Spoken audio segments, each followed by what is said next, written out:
Sir লক্ষ্য করবেন এখানে এই যে এই মেয়েটার সাথে এই যে পুরুষটা হিট করবে, এই হিট করলো, মারলো, এই মেয়েটার পক্ষের ছেলেগুলো এসে এই যে উপর্যুপুরি একে কোপালো। আর এই যে মেয়েটা স্যার, এই মেয়েটার নাম গোলাপি, এই কল গার্ল, এ হচ্ছে এই ছেলেগুলোকে দিয়ে হানি ট্র্যাপ করানোর পর এই ছেলেগুলো দিয়ে খদ্দেরদের সর্বস্ব লুটে নেয় বলে এত আইডিয়া করা যাচ্ছে।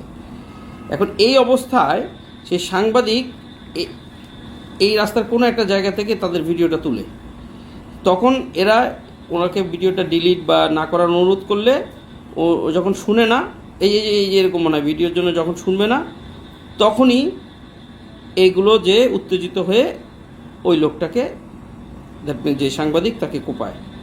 এখানে চাঁদাবাজির কোনো প্রশ্নই আসেনি। এখানে স্যার মেয়ে ঘটিত একটা ইস্যুকে কেন্দ্র করে প্রথমে একটি লোককে কোপায়, সেই লোককে কোপানোর পরে ওই সাংবাদিক ছবি তুলতে গেলে সেই সাংবাদিককে উপর্যুপরি কুপিয়ে হত্যা করে। এইক্ষণ পর্যন্ত এই বিষয়, এখানে চাঁদাবাজির কোনো ইস্যু ছিল না স্যার।